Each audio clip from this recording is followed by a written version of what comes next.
Hello and welcome to the Sierra Speaker Series, brought to you by California State Parks and the Sierra State Parks Foundation. My name is Jeremy Lynn, and I'm the natural and cultural interpreter based here at Donner Memorial State Park. The Sierra Speaker Series shares and connects the rich natural and cultural history of the area to the community. Please donate to Sierra State Parks Foundation today to support the interpretation, restoration, and preservation of the park system in the Lake Tahoe Donner area. Your tax-deductible donation will be kept locally and applied to priority projects. Please visit sierrastateparks.org to see how you can get involved and access a full list of the upcoming events. With me today is Bill Oudegeest. Bill is one of the founders of the Donner Summit Historical Society and lives on top of Donner Summit. Today, Bill will be presenting his talk entitled The Most Inspirational Square Yard. All right, thank you, Bill. Please take it away. Thank you, Jeremy.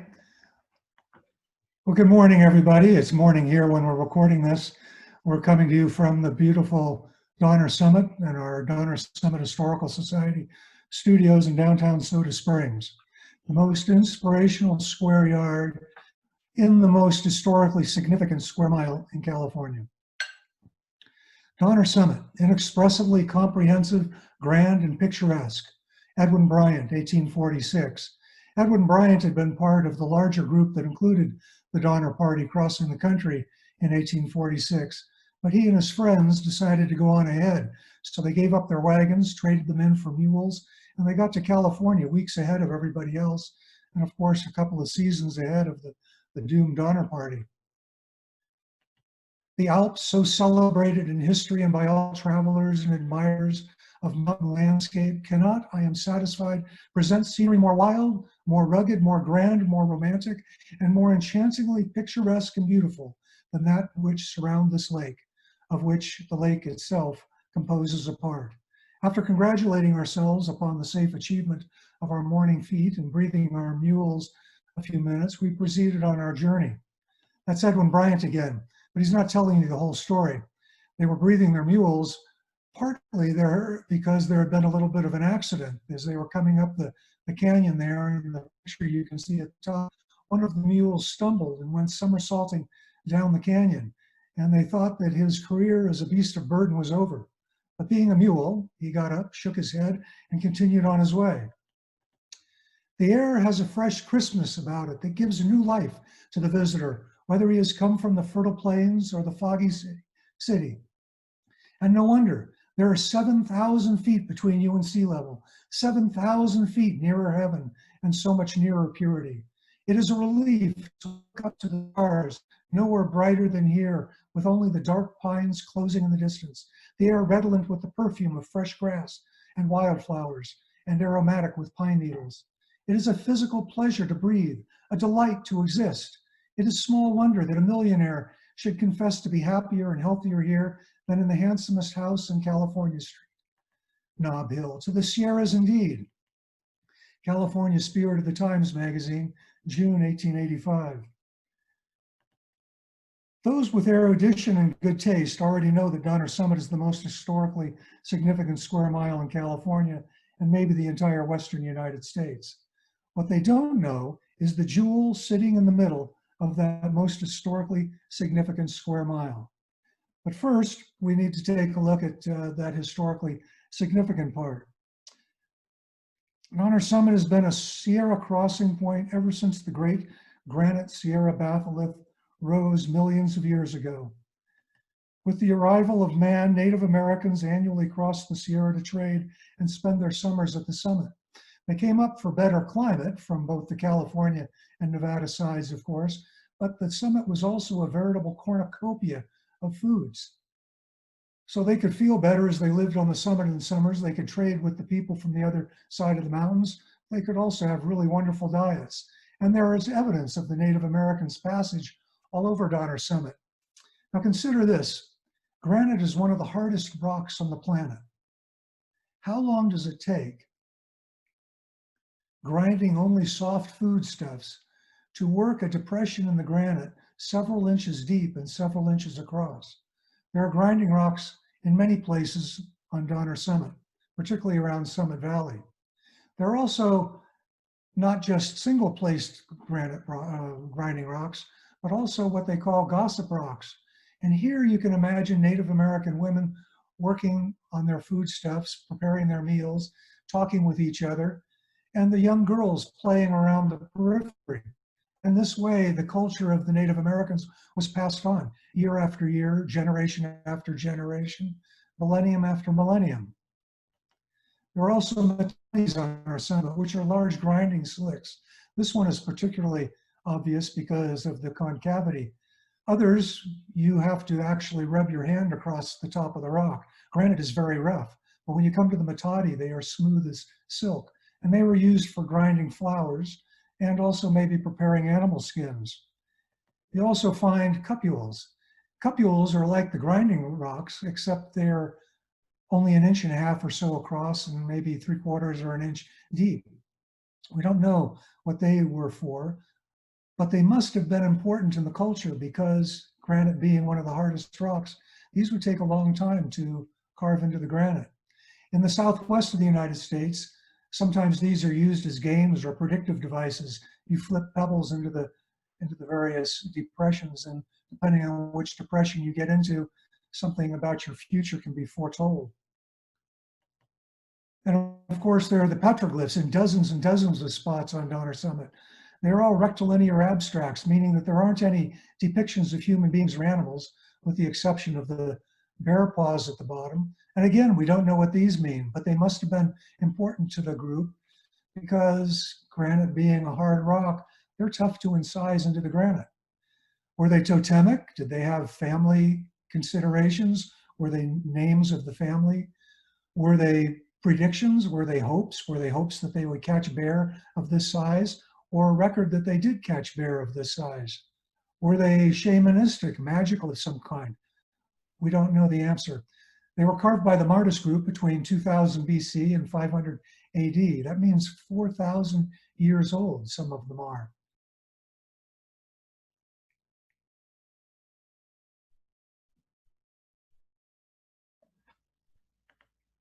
And then there are basalt, then there are the projectile, the flakes from making their projectile points. Black rocks in the picture there are projectile point detritus, carving up basalt or knapping basalt to make projectile points. You can find lots of those on Donner Summit. You don't find so many projectile points anymore. They've been harvested decades ago by tourists and visitors, but there still are the broken pieces left.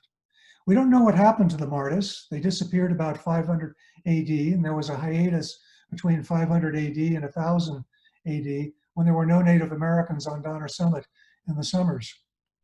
If you're interested in the Native Americans on Donner Summit, there are 2 books in the Truckee Library, both by Willis Gardner, who used to have a house at the Cedars, and he explored the petroglyphs and the culture of the Native Americans for many years. The next step in making Donner Summit historically significant were the immigrants. The very first wagon trains to come to California with wagons came over Donner Summit. And it wasn't as easy as this picture would look by George Mathis, a contemporary, or our contemporary artist. But imagine this, you're immigrants crossing the country. It's taken you months to get across the country. And it hasn't been a problem as you've gone across the country until you get to Utah and you get to Nevada. Then you hit the deserts. Your animals are already tired, you're exhausted, you're in a rush to get to California because you know winter's coming. And you hit the desert. It's hot, it's dry, you don't have enough water, animals begin to get sick and die. They can't pull the wagons anymore. You throw things out of the wagons to lighten the load so they can get through the sand more easily. You have to leave wagons behind. It takes days to cross the desert. And then you get to Reno, Truckee Meadows. And you have forage, you have water, you have rest, but not too much rest because you've still got 100 miles to get to California. The trip is almost over, but you look to the west and you see this sight. The Sierra. How are you going to get over the Sierra? The Sierra were a formidable, insurmountable barrier. What I saw in California, 1846. When we struck the main ridge of the mountains, every heart was filled with terror at the awful sight. William Tustin, 1846. On the right-hand side there, that's Donner Pass. That's when it came up in 1844, 1845, and part of 1846. It's also the route that the Donner Party took as they were being rescued, and the route that the rescuers took to get to Donner Lake. In 1846, they discovered a little bit less hard way to get over the Sierra, and that's Roller Pass. But Roller Pass had problems, and later in the season, they discovered Coldstream Pass, and Coldstream Pass became the main immigrant route over Donner Summit. And Donner Summit saw about 28% of the immigrants who went overland coming to California during the gold rush and before. As we came upon it, the appearance was like marching up some immense wall built directly across our path. So perpendicular was the dividing ridge. Elisha Perkins, 1845. We arrived at the main difficulty. From here to the summit is 1 mile. It is steep as the roof of a house. Joseph Hackney, 1849. Imagine confronting this and not knowing how you're going to get over because there aren't roads. There are 3 routes over Donner Summit.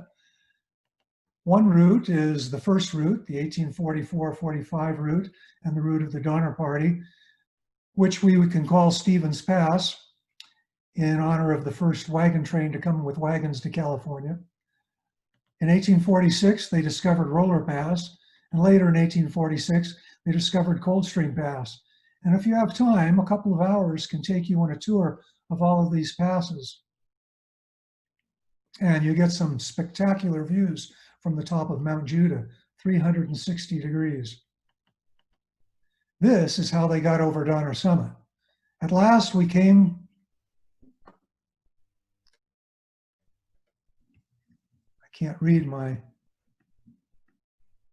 At last we came to the Sierra Nevada mountains, which seemed insurmountable. It was some time before we could see which way we must go. At last we had to take wagons apart and take them up in pieces over the mountains. And the poor cattle got over, or rather they were dragged up with bleeding shines. The folks got over as best they could. Eliza Gregson, 1845. Imagine coming up to Donner Summit today and having to take your automobile apart to get the rest of the way. That's what they did here. Fortunately, most of their food was gone and they'd left a lot of stuff out in the Nevada desert. So there wasn't so much to take apart and haul over.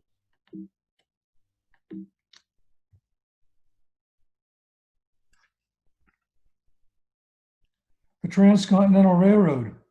The first Transcontinental Railroad, highway, telephone line, and air route all went over Donner Summit as well. Hold on, Jeremy. No, you can cross that part out. Okay. Transcontinental Railroad. The undertaking was preposterous, but they did it. Van Nostrand's Engineering Magazine, January 1870.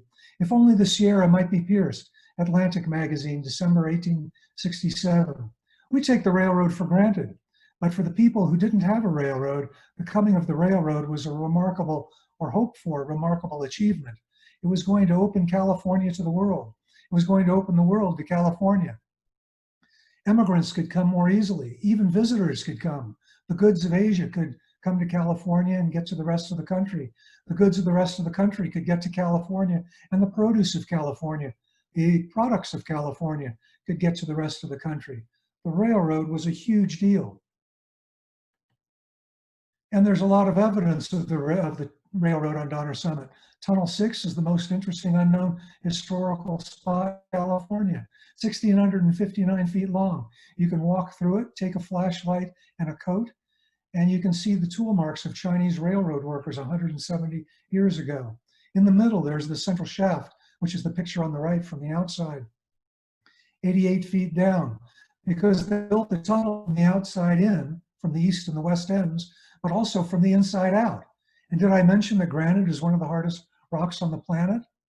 They, even with 4 work faces going at once, they made maybe 11 inches of progress a day. And of course, China Wall on Donner Summit, built by the Chinese railroad workers with the insides of the tunnels.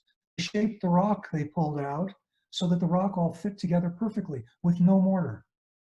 If you walk up to it, you see tool marks of the Chinese railroad workers. And then just for fun, compare the Chinese wall at the bottom and the white guy's wall made later at the top. Which one is better? If you get closer, you can really tell. The grandest highway created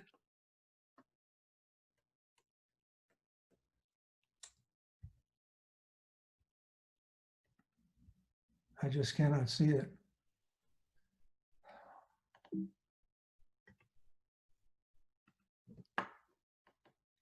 A victory over space, the elements, and the stupendous mountain barriers separating the east from the west, and apparently defying the genius and energy of man to surmount. Every heart was gladdened by the contemplation of the grand achievement, Sacramento Union, the day before they drove the Golden Spike. This magic key will unlock our Golden Gate and send surging through its rocky portal a world encircling tide of travel, commerce, and Christian civilization beyond the Mississippi, 1869. Now that the mass of our people can stop to reflect upon the grand results which has caused such vast rejoicings over the state within the past week, we shall all begin to see and feel the full value of our state to the country and to the world. The boundless good which has been achieved for all of us by the grand, triumphant, and gloriously successful completion of the Pacific Railroad, California Farmer and Journal of Useful Sciences, May 1869. The Transcontinental Highway went over Donner Summit as well. The Lincoln Highway. And the Lincoln Highway was a highway, with the first Transcontinental Highway, but it wasn't built like highways today, where the government comes in and lays out the route and then builds the highway. The Lincoln Highway was built, in quotation marks, by the Lincoln Highway Association, a private organization. In 1900, the United States had become the most powerful country in the world and the richest.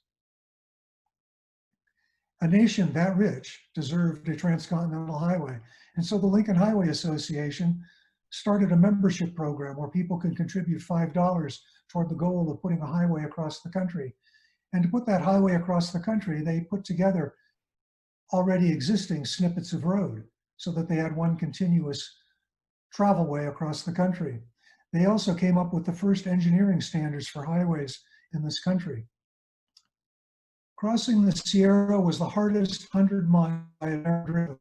The road was narrow. We had to resort to constant carburetor adjustments. There were dangerous unfenced gaps and no warning signs. Thornton Round, he was 14 years old when he accompanied his family across the country, and he drove one of the two cars that the family took.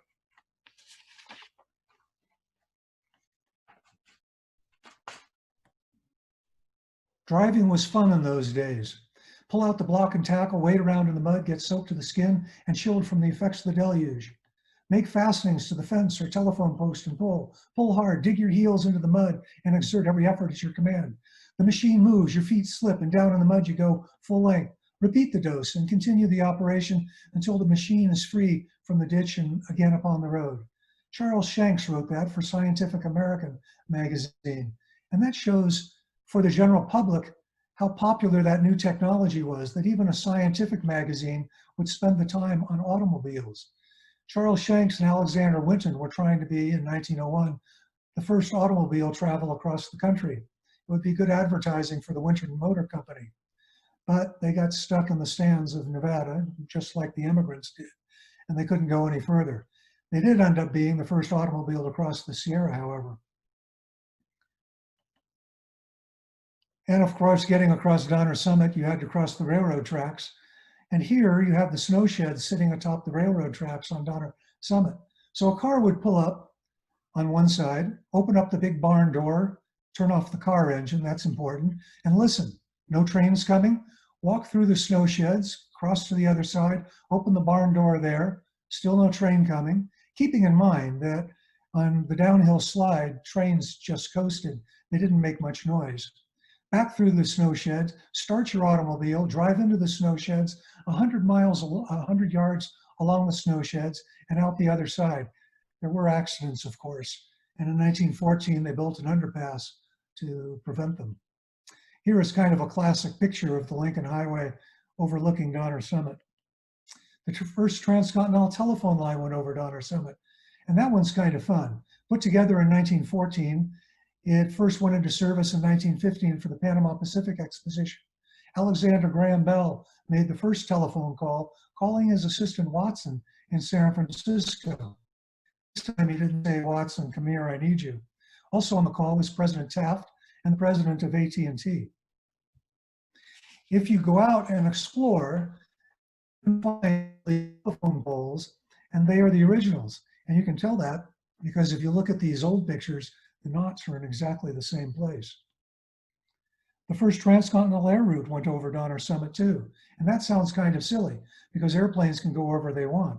But in those days, airplanes flew by what the pilot could see. And so all across the country, there were weather stations, there were concrete arrows, and there were beacons. On Donner Summit, there was this weather station. On the roof, they had painted SF, SL for San Francisco and Salt Lake, and number 15, so the pilot could tell in which direction he ought to be going and where he was exactly. Look at the view those people in the weather station had as they went to work each day. And I like this picture because it's got the airplane in it, showing you what the use was for. The winds, the storms, the weather are so extreme on Donner Summit that when they built this, and if you look closely at this picture, they put steel cables across the roof and anchored those steel cables to the granite so the building wouldn't blow away. There's evidence of all of those historical events. There are rust marks on the granite from the iron wagon wheels. There are signs painted on the rocks for the early tourists. There are those telephone poles from 1915. There are remnants of the old roadways you can walk on. There are the remains of Chinese railroad worker camps. There are the railroad tunnels and the snow sheds. There's an awful lot of history packed into a small space, and it provides hours, days, weeks of exploration possibilities. But this presentation isn't really about that. Within that square mile, or 2 or 3, there is one square yard that is inspiring and gives you an introduction to Donner Summit. And we're aiming for this knoll here, just above the Donner Summit Bridge. There is a little bit closer view of it, and you can see a little dot there, and we're aiming for that dot. On the summit, there is this tan building. Tan building was built about 1931. It was the dormitory for the workers for the Division of Highways, the guys who first started clearing the highway in the wintertime, which occurred just then in 1931. To the right of that building is a brown building, which today on the weekends in the summertime serves hot dogs and beers. It's kind of a beer garden, has shade and tables. Sugar Bowl calls it their Summit House. Go around the side of that building and you'll see this pathway. Pathway is free to travel on. Take the pathway, there's a cell tower on the left. You get a little bit closer and walk across the granite. You go past a Sierra juniper. We'll talk about those in a little while. And we're aiming for that sign at the end of the granite slab. It's going to get a little bit closer. And here you have the most inspirational square yard in California, within the most historically significant square mile. And why is this so inspirational? Well, because for 150 years, people have been finding inspiration here. And we're going to get to that in a second. But it's also inspirational because it's on Donner Summit. Here you've got biological diversity, 500 species of plants, 115 species of butterflies, 100 and something species of birds, dozens of species of mammals and amphibians. We've got world-class recreation opportunities. You've got scenery that you don't see very many other places. But there are lots of places with scenery, with biological diversity, and with world-class recreation opportunities. What sets this apart is the history. This inspirational square yard overlooks all of that history that I just described. And we're going to get closer to this sign in a little bit. But first, let's take a look at what made this so inspirational for this Kodak spot for the last 150 years. Marianne North was an artist from England, and she came and stayed in the Summit Hotel in 1884.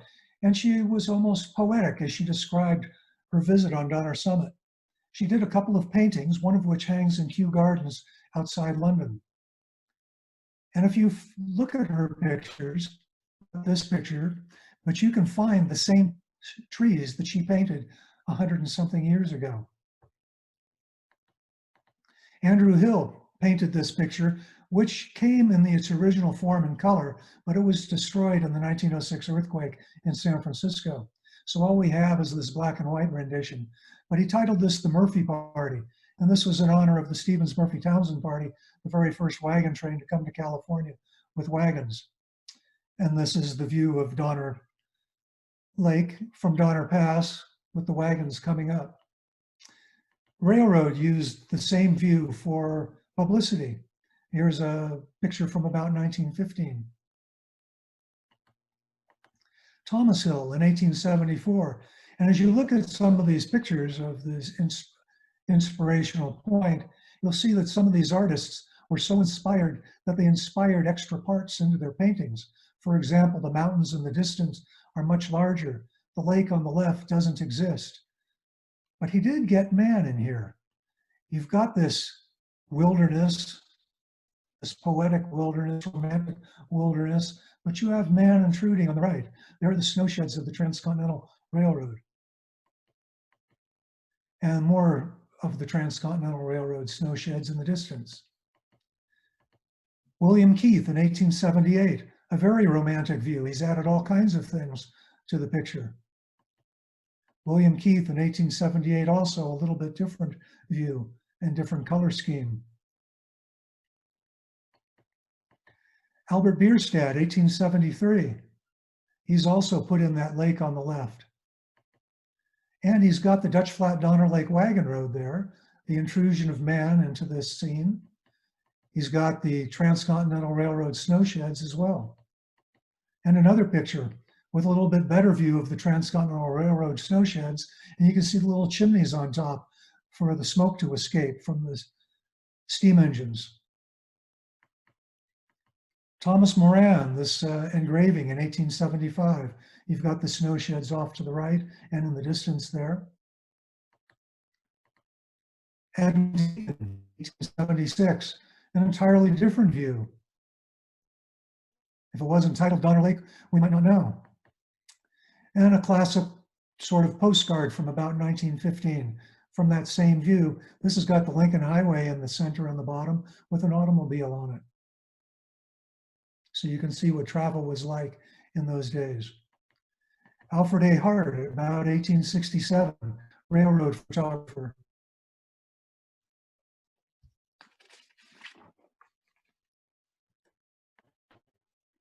And then, for inspiration, consider the story. The Donner Party was entombed in the snow at the east end of Donner Lake. There's Donner Lake, and you can see the east end where the state park is. You can see the east end where the state park is. And they had been entombed for about 6 weeks by the December 15th, 1846. And on that date, a group of 15 people left. They were called the Forlorn Hope. They left the lake for California and hope. If they could make it to California, they thought it might take 10 days or so. They'd be able to bring back hope for the people who were starving behind them. They took only a little bit of food with them, thinking that in 10 days they could make it. Well, they didn't make it in 10 days. It took 31 days. And only 7 of them, of the 15, made it to California, 5 women and 2 men. But make it, they did, as they stumbled into California, and the first man came up to one of the cabins and knocked on the door. When the young woman answered the door, she burst into tears because of his state. His clothes were gone. He was leaving bloody footprints behind him. He was emaciated. The group had engaged in cannibalism to survive. But anyway, as they came out of Donner Lake, they had to climb 1,000 feet to Donner Pass, to somewhere near this spot. And even so, they were dispirited, hungry, they were exhausted, they were wet from the inside out and the outside in. They were traveling through snow, which is difficult, sinking into the snow with each step on their homemade snowshoes. At the top, one young woman, Mary Ann Graves, turned to look back from where they had come. And she said, the scenery was too grand for me to pass without notice. And she mentioned that someone else had said, we were as near to heaven as we could get. Now that's remarkable, and that is inspirational for what this spot must have meant as they crossed the high point. But that the scenery was so remarkable to them. So we get close to that sign. This is what the sign looks like. And we're not going to read the sign. The point is, if you go up and visit the sign, you're going to be able to see all of those historical spots spelled out visually in front of you, along with some nice quotes about it and a few old pictures. So let's take a look here at this nice panorama of the spot. We have on the left side, as we look, and we'll get closer to these in a minute, we've got Mount Stevens, named after the Stevens-Murphy-Townsend Party. We've got Mount Stewart, named after George R. Stewart, who we'll get in a minute. We have the Donner Pass Bridge, the first rising compound bridge, or first bridge with a rising compound turn in it. We have the granite slabs with petroglyphs on them, and the granite slabs with ads painted on them from the early 1900s for tourists passing by on the Lincoln Highway. The Lincoln Highway there, just a little bit off center. China Wall, built by the Chinese railroad workers. Donner Peak, named after the Donner Party, who also took the name of the lake and the name of the pass because they were spectacular failures. How can you figure human nature? Here is Donner Peak on the right-hand side, which makes a marvelous hike and a marvelous lunch spot, because when you get to the top, you're looking 1,000 feet straight down into Donner Lake. There is the Dutch Flat Donner Lake Wagon Road and the granite slabs, which we'll get close to in a minute. The Donner Summit Bridge. The east end of Tunnel 6. Tunnel 6 is the longest of the 15 tunnels to cross the Sierra by the Transcontinental Railroad, 1,659 feet long. And it can be cold in there. I spent some of the coldest hours of my life with a Chinese language railroad or Chinese language railroad or film crew as they took pictures of the Chinese tool marks inside the tunnel still. Tunnels 7 and 8. Tunnel 7 used to be a real tunnel till they blasted the top off to make room for trains that were becoming larger and larger. And Tunnel 8 in the distance there used to be covered with snow tunnels the whole way. And there's China Wall between tunnels 7 and 8. And then on the right, if you look to the right from our inspirational spot and you look at the trees along that little gully, that is the accepted route of the first emigrants with the first wagons. It's also the route of the Dutch Flat Donner Lake Wagon Road, built to help build the railroad and finished in 1864. Also the route of the Lincoln Highway. And as you walk the pathway that's through there, the trail that's through there, you're on the route of the first Transcontinental Highway. And this is what it looks like from the other side. Our inspirational spot is there at the bottom of the arrow. But here you can see that in the foreground of the previous picture was the largest, longest lasting Chinese railroad workers camp. It was there for 4 years. There were buildings all over the area. In the foreground is the Dutch Flat Donner Lake Wagon Road, and you can see how things have changed. There are no trees in the old picture, and it's very dense today. And this is what it looks like if you were to look at one of the original pictures, the stereographs, where the AV recreation for people's living room in those days, or in the early 1900s, the late 1800s, people would put these stereoscopic views into their stereo viewers and pass them around. They would ooh and ah over lions and tigers and pyramids, but also over things that were on Donner Summit. If we go to the left of our inspirational spot, there is Mount Stewart in the distance, named after George R. Stewart. He wrote the first ecological novel, Earth Abides. He wrote California Trail, Highway 40, Fire, Storm, Moses Schallenberger at Truckee's Lake, Ordeal by Hunger, and others. And to the left of that is this Mount Stevens Peak, named after the Stevens-Murphy-Townsend Party. If we get close to that granite slab, first we see the Lincoln Highway, and this was the route that people took until 1926, when the bridge was built and they rerouted the Transcontinental Highway. And here you can see, if you look closely, a kind of a little circle of stones. And in that spot, and then below that, there are the petroglyphs by the Native Americans that we already talked about. But that's where the sign is painted. Here is an ad for people driving by to stay at a particular place in Truckee Well, you can't read it anymore. It's 100 and something years old. But if we run it through the Donner Summit Historical Society Historic Rejuvenator, we see that this is what it said. Now, the Rejuvenator can't replace stolen letters, but it can give us an idea of what the sign said.